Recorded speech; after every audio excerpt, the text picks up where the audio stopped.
From our studios here at Kokomrimle, good afternoon and welcome to Joy Newsroom. We're live on DSTV channel 421, Go TV channel 125 and around the world on myjoyonline.com. I am James. In our headlines today, we bring you the heartbreaking account of young Ghanaian single mothers watching the inferno consume the work that serves as their only source of income.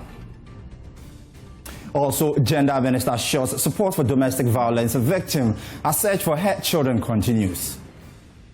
We need to reintegrate her and then children into society. You know, in a safe environment, the Department of Social Welfare wants to take custody of the children. Still in this bulletin, Ashanti Regional Branch of the NDC demands probe into alleged illegal mining accusations against their regional minister. In the Director General of the CI, the Ghana Police Service, to invite the gentleman, make an investigation into this matter. Details of these and more in this 1 hour bulletin. Stay with us.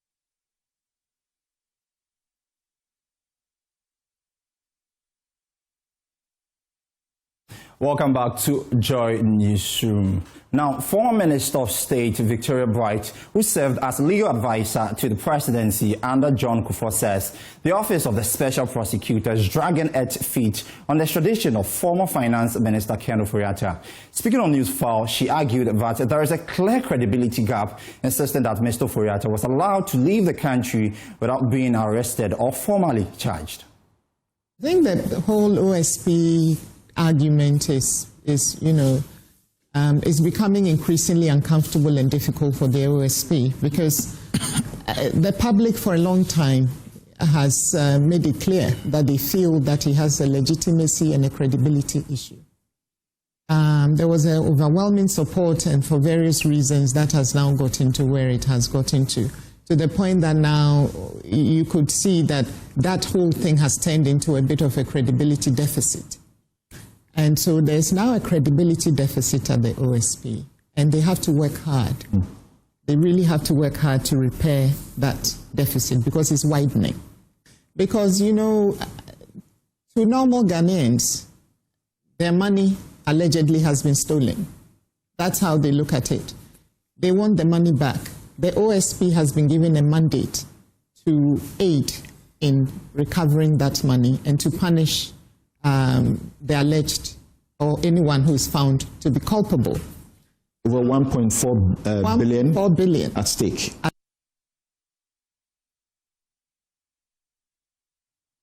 Now, Victoria Bright added that the entire matter has been characterized by talk without action, describing the OSP's handling of the case as mere rhetoric. Well, I don't see any pursuit. Okay. I don't see any pursuit. I see a lot of rhetoric. I see a lot of press conferences, but in terms of actions, I don't see. What sort of action, for example, beyond reissuing the red alert, the red notice, getting him, stopped and limiting his movement, and all of that? People from his office can go to the US and talk to him. He also offered to, I think, do Zoom or whatever. Okay. So there are various things that could have also been done to help maybe expedite us getting to this stage. Because yes, now there are charges, but maybe those charges may have come earlier. Assets could have been frozen if arrests had been made. Because right now, look, the way the world is, if you're dealing with people with sophisticated financial nous, and you've waited, 10 months, 11 months, I mean, if someone wants to get rid of their assets, by now, they would all be gone. Okay. So you are fighting a Pyrrhic, whatever victory you secure will be a Pyrrhic victory.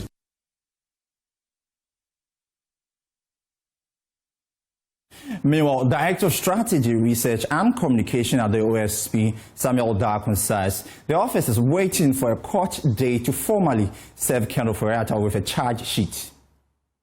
So it's a process. Currently, the court will give us a date. I mean, they give us a date, but my understanding is that the registry has called us back and said that there have been a few issues, and so they will have to reschedule the date. So when the new date is given, those processes will be done. And like I said, in criminal matters, we don't serve lawyers. No, that is clear. That is clear. Yeah, but it's clear. Let's stay on this issue. Let's stay on this issue. Let those who want to peddle what is inaccurate go ahead. You can't stop them. You have educated, so you stay there.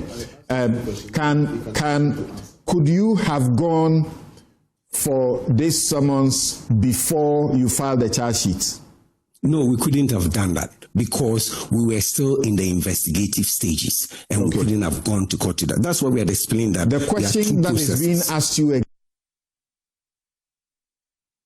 Now, the minority leader, Alexander Afenyo-Markin, has come under intense pressure from the majority side of the House after being accused of failing to honor his promise to ensure the return of former Finance Minister Ken Ofori-Atta to face prosecution over the controversial GRA SML contract, the National Cathedral project, and other initiatives flagged for impropriety under the previous administration. On Friday, the minority and majority leaders clashed on the floor of Parliament over the delayed return of Mr. Ofori-Atta. The exchanges followed a question from local government minister Ahmed Ibrahim, who demanded answers from the minority leader about the former minister's whereabouts, an inquiry that quickly escalated into a heated debate between both sides. Here is what transpired in the chamber. I need us to solicit an answer from an honorable minority leader. He gave us authoritative information that by February 18th, the honorable former finance minister was going to be in Ghana. So I'm saying, where is the former finance minister? I thought you were going to tell us his whereabouts. Ministers of finance who have occupied that office after their tenure, they remain in this country. Where is our former finance minister? Where is he? The records would bear me out that indeed, when the respected former finance minister had issue with the OSP, which mattered the majority leader himself, came to apologize. He used the dispatch box to apologize on behalf of government for the mishandling of the whole matter. We as leaders owed a responsibility and a duty in the matter. I, right here, indicated that Mr. Ken Ofori-Atta had written to the OSP through his lawyers that he was going to be in the country on or before May, not July. This was in February. Mr. Speaker, in the letter, Mr. Ken Ofori-Atta again indicated that he had been booked for surgery. When the time came and his doctors further advised that the surgery will require some healing process, Mr. Speaker, he again wrote, this time not only a letter by his lawyers, the letter from his doctors. It is not a matter of I resigning or making a promise and failing to honor that. Let's put things in proper context. All I want Honorable Ahmed Ibrahim to understand is that when it comes to ill health, our medicals, all of us may go through it one way or the other. If a man is going through a serious medical condition, how many of us will be bold to disclose our medical records? But the man has disclosed his medical record. Mr. Speaker, that hospital where he's receiving treatment is a renowned medical hospital in the United States. Let's be fair to Ken Ofori-Atta. Let's be fair. It can be you tomorrow. Giving an impression that members on this side are insensitive to the medical condition of Ken Ofori-Atta. That is the impression you have sought to give. Mr. Speaker, Ken Ofori-Atta was very sick in this country. You could see the sickness in his face. By that time, it was sweet to be a finance minister. it was sweet to be a finance minister. In spite of the ill health, he persisted and insisted on remaining in this country as a finance minister. How come that suddenly, because today he is being sought after by the law enforcement agencies, he cannot live in this country and is claiming illness? He was sick when he was finance minister. We all saw it. He was sick. Honorable members. Let's still stay in Parliament as the minority is urging the Minister for Local Government to immediately suspend the Brim Central Municipal Chief Executive Solomon Kwesi-Braako and launch an independent investigation into allegations of extortion linked to illegal mining. The caucus claims the MCA has been collecting 15,000 Ghana cedis from some illegal miners and then releasing them, a practice they say encourages perpetrators and undermines the national fight against galamsey. Addressing journalists, Minority Chief Whip Frank Amadompre condemned the alleged conduct and called for swift action against the MC.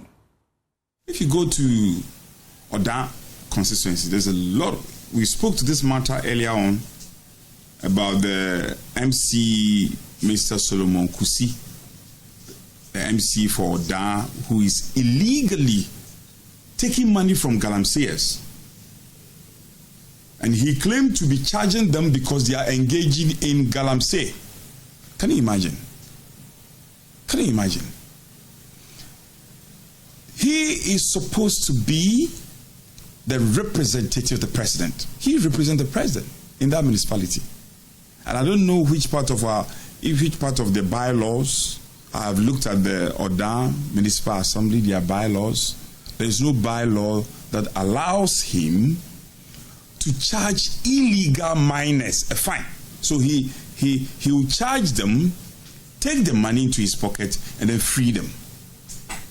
And this is what is happening. Unfortunate on the side of Mr. Solomon Kusi, the very people he charged and took 15,000 each from them, he went ahead to report some of them, I don't know why, maybe they didn't pay enough, to NIMOS. And then NIMOS had gone in to attack them. And the people have started talking that, after all, we pay some monies to you. First of all, I think that I want to call on the Minister for Local Government. If this government is serious about the fight against galamsey, they must demonstrate it. And this is one of their litmus tests. They must demonstrate it. First of all, I call on the local government minister. He must suspend Mr. Solomon Kusi immediately and pave way for an independent investigation to this matter. Mr. Solomon Kusi, who is Municipal Chief Executive for Oda Municipality, must step aside. And we are calling for a full-scale investigation into this matter. Now, the caucus is also calling on the Minister for Lands and Natural Resources to provide weekly briefings to Parliament on concrete measures being taken to deal with illegal mining. I was very careful in choice of words and emphasize the need for us to establish a certain working template where every week, minimum once, we should have the Minister for Lands or the ministry, so that it could be based on the availability of the minister. If the minister is not available, his deputy could come and apprise the House. Because I think that we need to take this fight beyond the ordinary. There is one litmus test, and it has to do with the turbidity of the waters.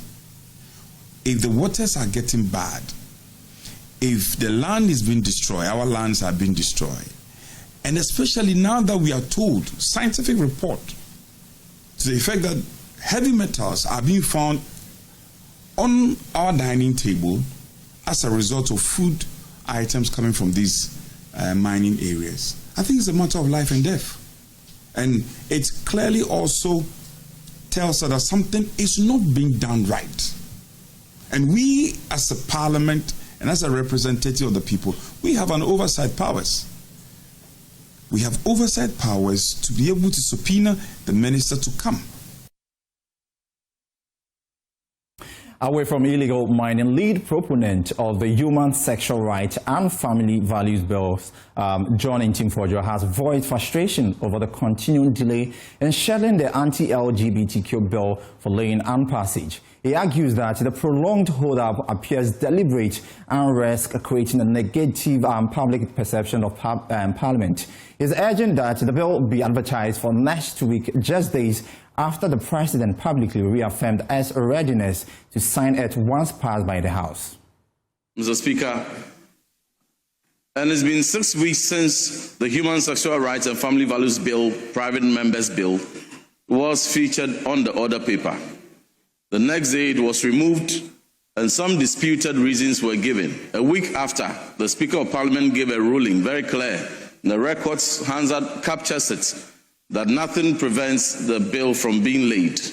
It is 5 weeks from the time that Mr. Speaker gave that ruling. And since then, no attempt has been made by this House to have the Human Sexual Rights and Family Values Bill to deal with the canker of LGBT devastating our norms and culture in this country, threatening our family values. And there seems to be a very conspicuous silence on this. Mr. Speaker, the House must not create the impression that what was a priority in the 8th Parliament, a priority to the 275 members of Parliament, has suddenly been thrown under the carpet and has suddenly been jettisoned by the 9th Parliament. We debated it and we concluded. The controversy was resolved. Speaker declared that the bill has to be featured on the order paper. So the attempt by this government, by blocking this bill and blocking it from being featured, is a big disappointment to the people of this country, to the over 93% of Ghanaians who believe that marriage is between man and woman. It is a big disappointment to them. We demand that if it was oversight or error, it must be added to the order paper so that next week it is laid and presented for first reading, because on record it has satisfied all the processes by the dictates of our standing orders and has been duly approved to be presented, laid for first reading and consequential referrals. I thank you, Mr. Speaker. Now, responding to these concerns, Majority Leader Mahama Ayariga assured that the government remains committed to reintroducing and passing the anti-LGBTQ bill. The records of this House will testify the government of President John Dramani Mahama and the NDC majority, and I believe the Right Honourable Speaker,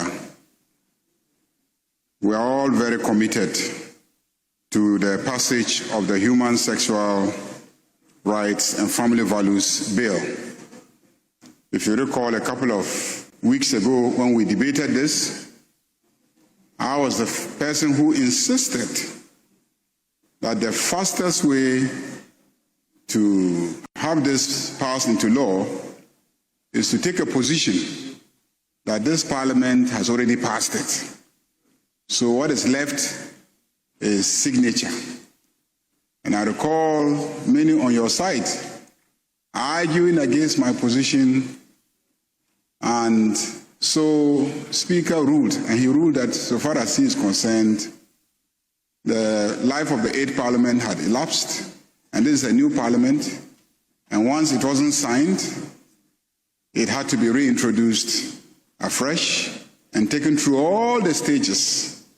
So if you had listened to my advice and sided with me in the debate in this House, that we should treat it as having been passed by this House, and that once it is passed by this House, it is not part of businesses that have elapsed. By now, we would have left it squarely in the hands of the presidency to sign.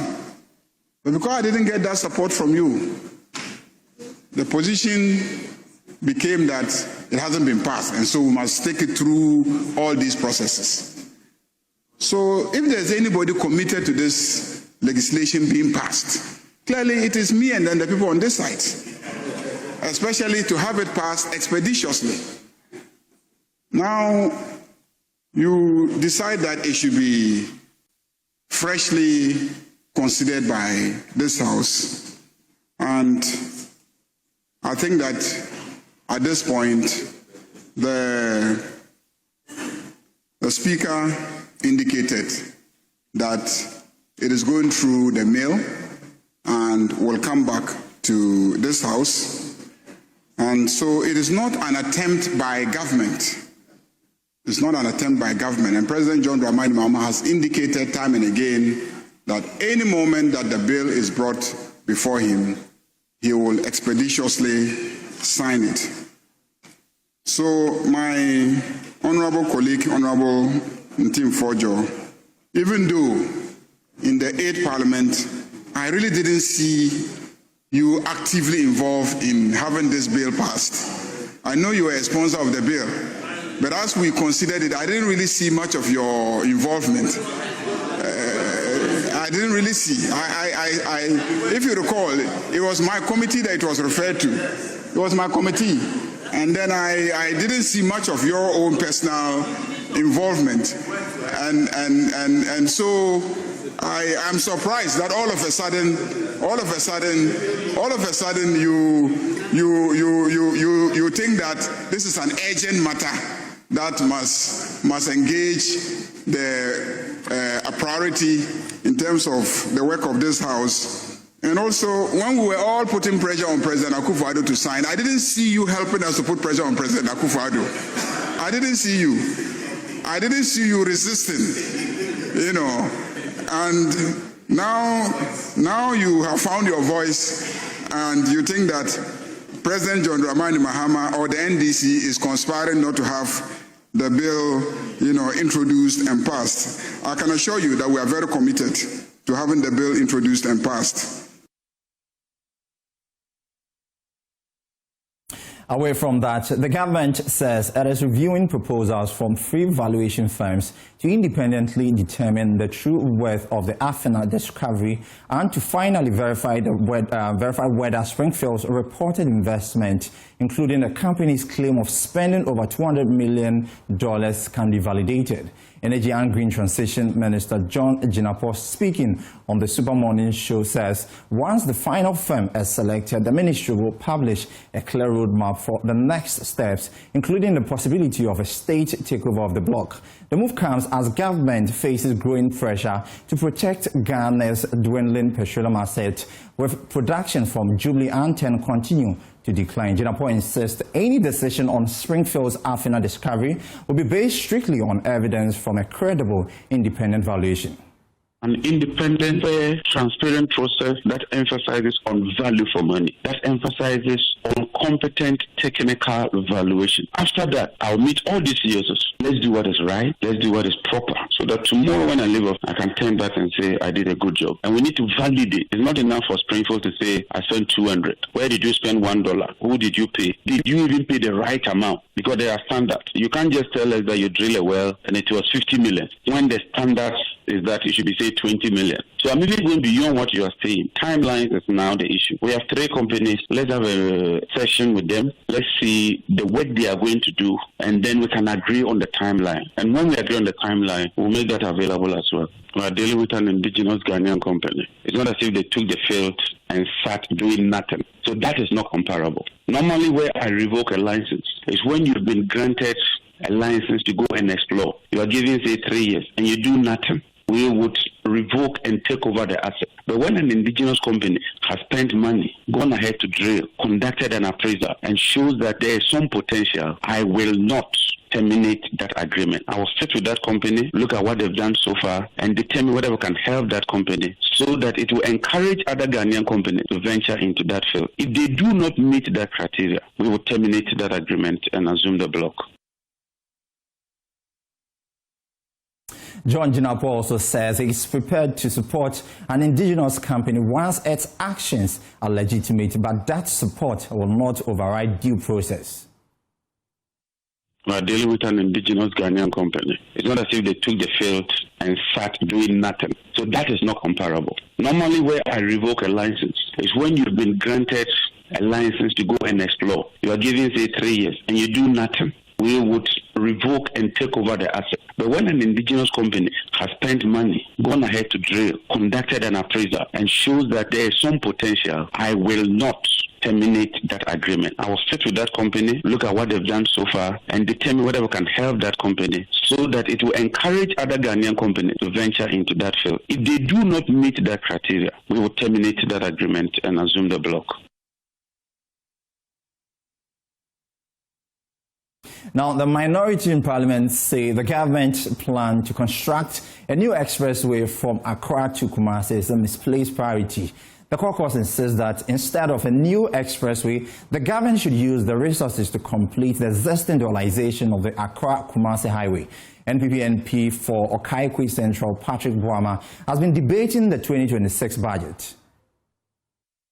That he was going to construct an express road to Kumasi.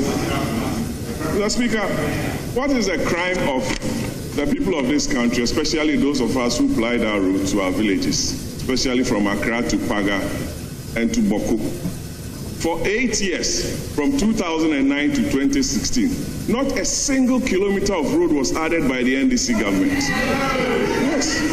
Yes.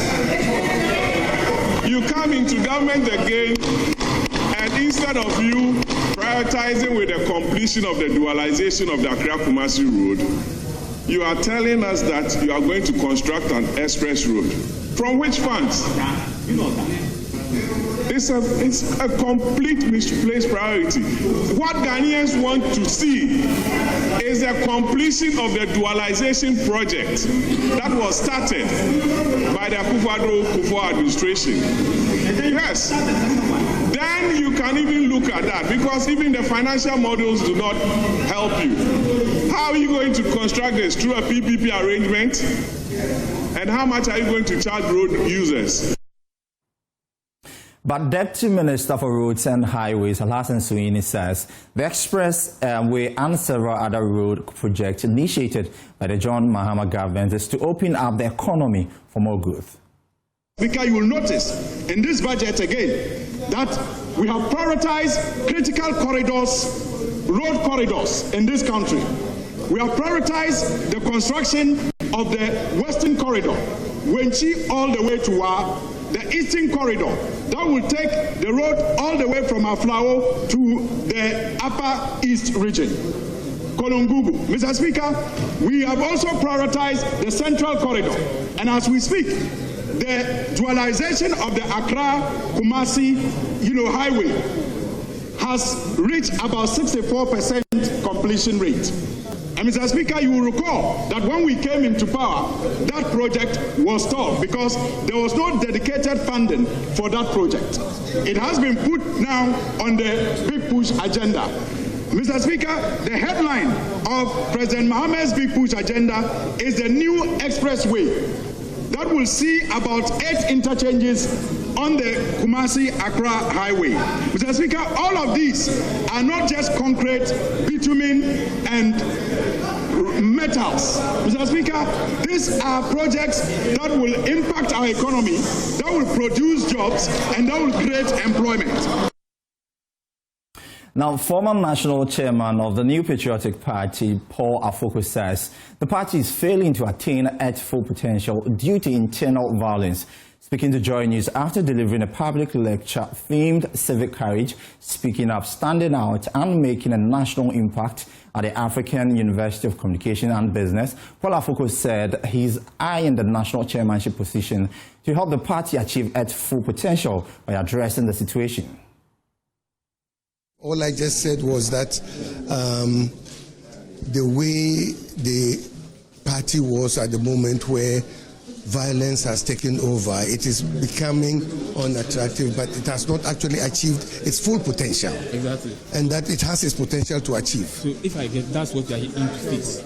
Yes, please. In his lecture, he urged the youth to remain committed to speaking the truth, even when the truth is unwelcomed. And civic courage is a willingness to defend principle, even when it is dangerous. To speak truth, even when truth is unwelcome.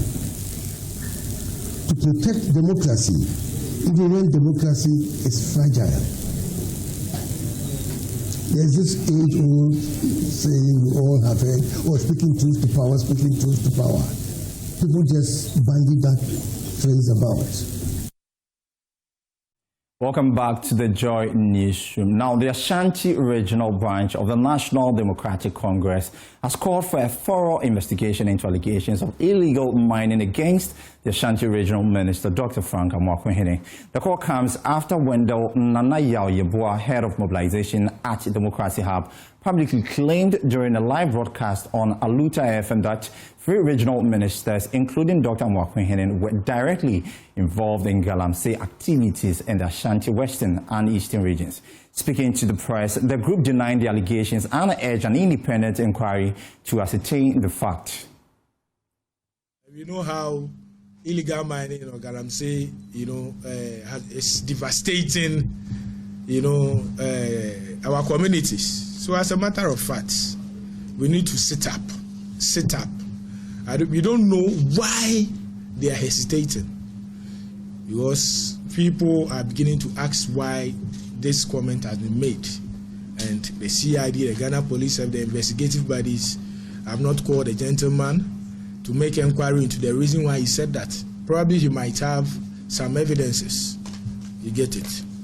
When people come out with these kind of statements or comments, we call them and they make investigations. Why are you saying that? Come out or gather your evidences, your facts, and then bring it up. If there is nothing like that, why do you come out in the first place and then make such a blatant assertion? So we've also petitioned, just as I said, we've petitioned the Director General of the CID, Ghana Police Service, to invite the gentleman, make an investigation into this matter. Our regional minister is a medical doctor. And not only him, you have other regional ministers whose name were mentioned. I think the Eastern regional minister is also part, and then the Western regional minister. So these are government appointees, not just any appointee. They are government appointees who are president in their respective regions.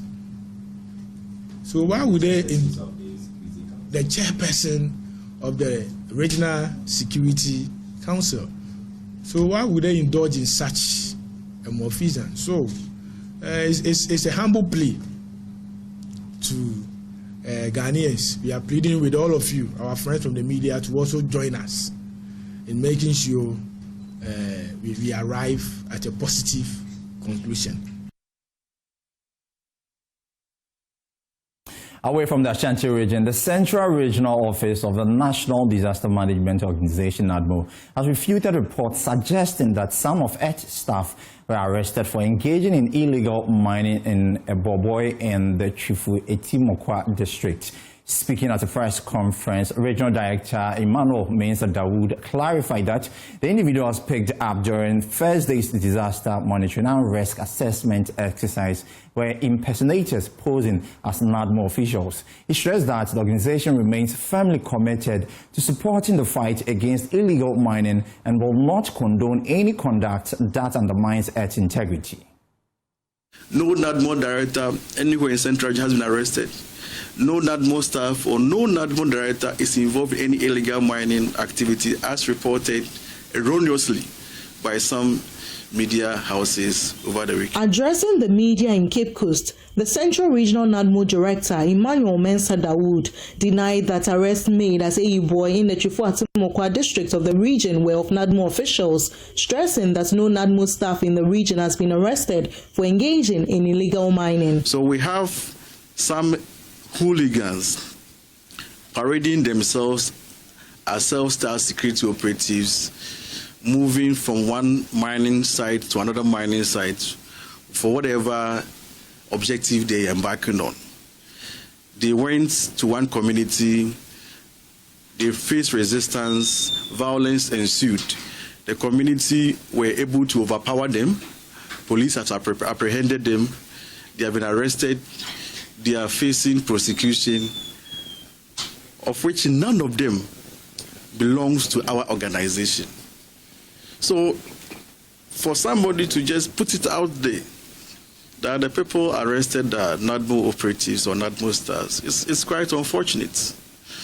With me here is my NADMO District Director for Ekumfi. Behind me is my NADMO District Director for Chifwetimokwa, with Chifwetimokwa as the capital, and his deputies.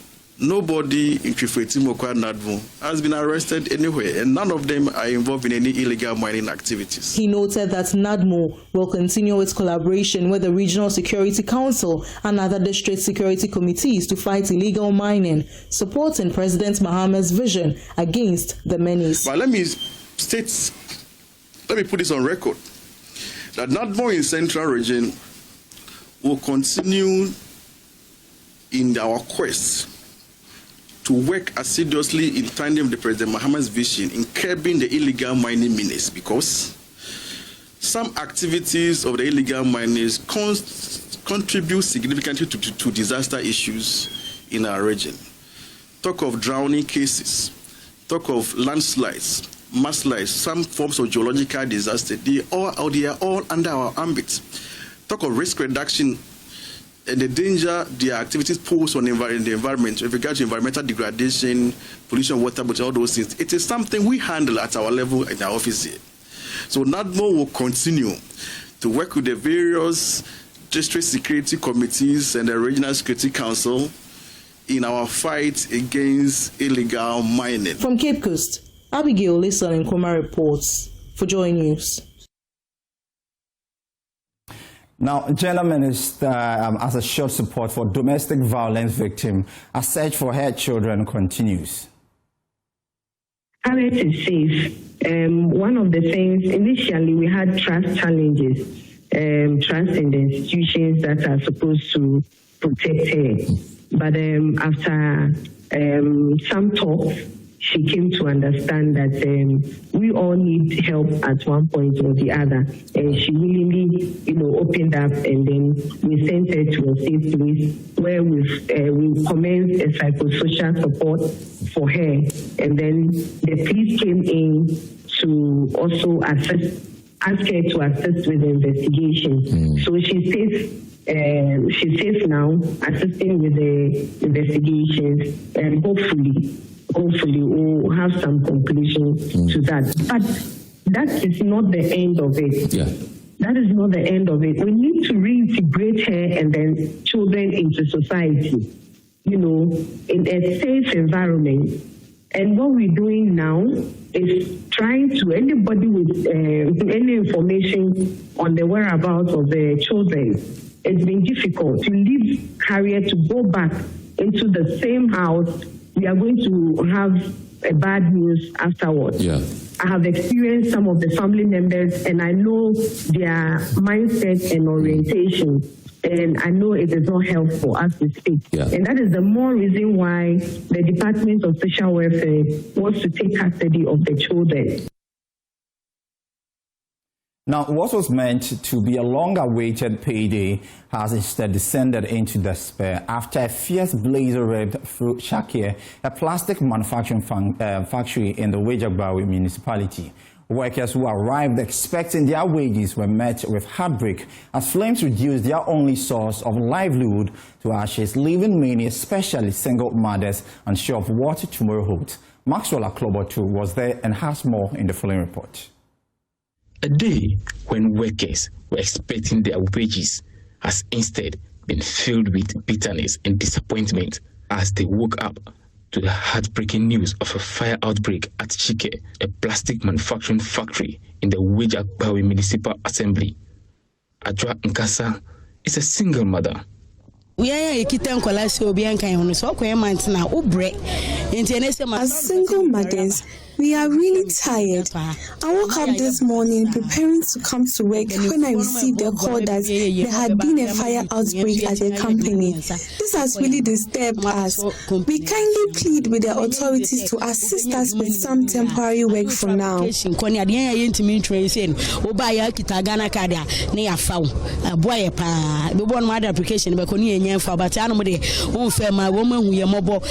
For Joyce, her story is not different. Also a mother of one, she didn't believe the news when she first heard it. She had to come and see for herself.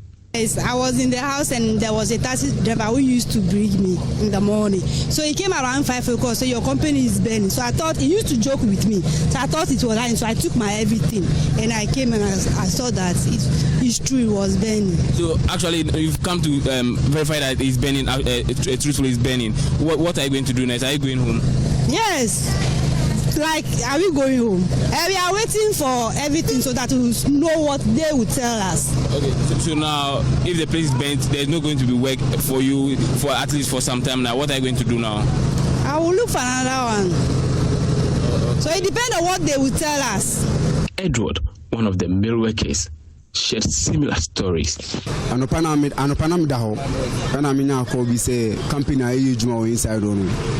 I also heard the news this morning that the company was on fire. Upon hearing this, I was heartbroken. So I took a car from Wager just to confirm it for myself. And today is also payday. With Christmas approaching, all our plans are now in shambles. Managing Director of Jackie Plastics, Haja Gloria, says everything is gone just a few hours after celebrating her birthday. As you can see, everything is burnt to ashes. Everything. And we had 500 tons of refined or recycled plastics. And we had almost like 3,000 tons, 2,000 to close to 3,000 tons, which is not recycled at all. In fact, yesterday was my birthday. So we were trying to, so the evening section had a free day. Speaking to the media, Greater Accra Regional Fire Commander of the Ghana National Fire Service, ACFO2, Rashid Kwame Nisau, says the fire has been successfully confined despite technical challenges. As I speak with you right now, I can confidently say that we have managed to confine the fire and we are waiting to declare fire under control and finally extinguished. That is where we find ourselves now. Where we find ourselves here is a waterlogged area.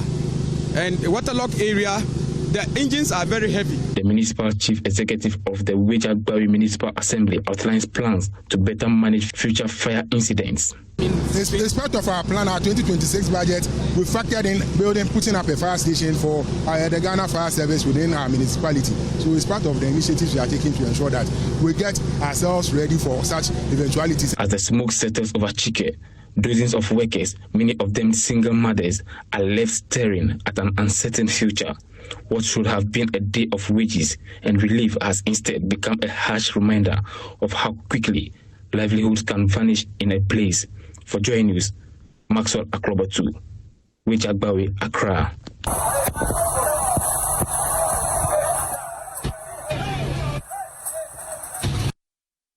Away from that sad story, the Energy Commission has urged the public to engage only certified electricians for all electrical work to prevent fire outbreaks and reduce energy waste. Speaking at the stakeholder forum in Techiman, officials highlighted that shoddy work by unqualified personnel has been linked to avoidable tragedies and unnecessary cost. And that's Sabet's report. Our homes, our businesses, but when installed incorrectly, it becomes a hidden danger lurking in our walls. In recent times, countless devastating fires have been traced back to a single source: faulty electrical wiring. Today, the Energy Commission is sounding a crucial alarm, urging the public to rethink who they trust with the wires that power their world. Here at the Bono Champion Hall, where a critical conversation is happening, is a forum that brings together everyone from market women to master electricians, all with one goal: to stop preventable fires before they start. Samuel Frimpong A senior officer at the Energy Commission is now sounding the alarm, urging all of us to think twice about who we let handle the wires in our walls and businesses. Electrical wiring now is not like a talent. It is not a gift.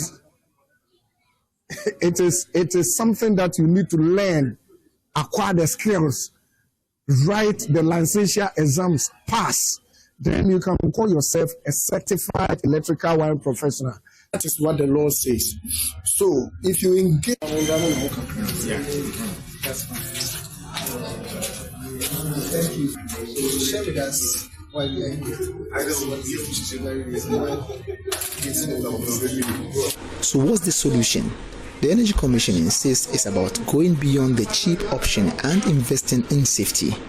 This means engaging only in Energy Commission certified electricians, professionals who are trained, licensed and accountable. Of our numerous core mandates, we also go around to educate electricity consumers on how to cut waste and to save money. So Tachiman is one of the locations that we have visited throughout the country. We visited the regions and has... Back at the forum, the message is being received. Participants welcome the education, recognizing that safety and savings go hand in hand. Proper wiring reduces the risk of fire, but also cuts down on wasted electricity, saving money. Nana Kubi Buatin Susumisa is an electrical engineer and the Achimpimhene of Wenchitintra. He charged the commission to take this message to the grassroots through the use of the information centers. Information center more swaba. The Sanchez checking us at information center. Any include it from my bed, the boy say, Yenome Wukuakesi mono, get the Atiasie. But on more moon cricket for you, a better my Atiasie, say, oh, baby, I bind all this fashion. Emma, people who cricket from Mutimi Atiasie, information center, which is already machines basic houses or Mutimi and the announcement. A simple call to action that could save property, funds, and most importantly, lives. The key is in our hands to look for that certification, to ask the right questions, and to never take the power in our walls for granted. Reporting for Joy News, Anas Sabit, Teacherman. Now, the principal of McCoy College of Education, Reverend Father Peter Paul Yeluto, has called on the Ghana Tertiary Education Commission and the Ministry of Education to prioritize underprivileged colleges when allocating GET Fund project to help them catch up with more developed institutions. Speaking at the 4th graduation ceremony of McCoy College of Education, Reverend Father Yeluto appealed to Education Minister Haruna Iddrisu to provide the school with a bus and a pickup truck, noting that the college currently has none for its operations. He said this lack of essential logistics is affecting effective teaching and learning. Joy News Upper West Regional correspondent Rafik Salam report from Nadoli. McCoy College of Education was established in 2015 by the Catholic Mission to provide tertiary education in the Nadol Enclave and beyond. The college is the only tertiary institution in the Nadol district of the Upper West region, having graduated several classes for 4 consecutive times. This year's graduation ceremony was held under the theme Training 21st Century Educators, the role of AI in professional teacher development.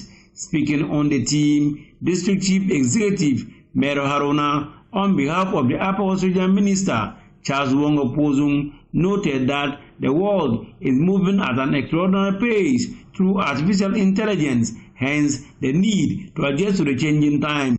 The world is moving at an extraordinary pace, driven by artificial intelligence, digital transformation, and rapidly shifting societal needs. We cannot prepare Ghana's children for yesterday while the world around them is inventing tomorrow.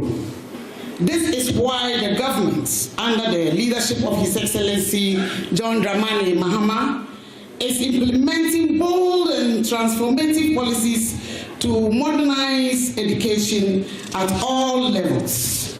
Principal of the college, Reverend Father Peter Paul Yiltu, appealed for further development to help the college catch up with other colleges in the country. We appeal to GTech that when they get fund allocation, they should look at the underdeveloped colleges and allot much for development to catch up with the others. When there is get fund allocation, they rather give more to the developed colleges to the detriment of McCoy, Gambara, Al Farouk, and many of the colleges that were established lately. Please, GTech Director, Professor Ahmed Jinapo, hear me as I speak here. Give us better allocation to develop our colleges to catch up with others. We appeal to the Ministry of Education, especially to the Minister for Education, Haruna Idrisu, who I see as a purposive man who will speak his words. Let me go a little bit out of this and tell the brother of Honorable Haruna, who happens to be the principal of Tamale College of Education. Tell him that you have been to our congregation and you have seen our environment, and that we are specially requesting for a bus and a pickup so that we may work well. Chairman of the Governing Council of the college, now Professor Bruce Kofi Bonoe Yakubu, urged the graduates not to seek greener pastures outside the teaching field and reminding them that their success is what they build. And never ever be deceived that there are greater and greener pastures outside the teaching field. You are what you make life to be. Your success is what you build and the path that you follow. In all, 234 students graduated, receiving various awards, with the overall best student award going to Sana Abdul Latif. Reporting for Dwayne News, Rafiq Salam, Nadoli.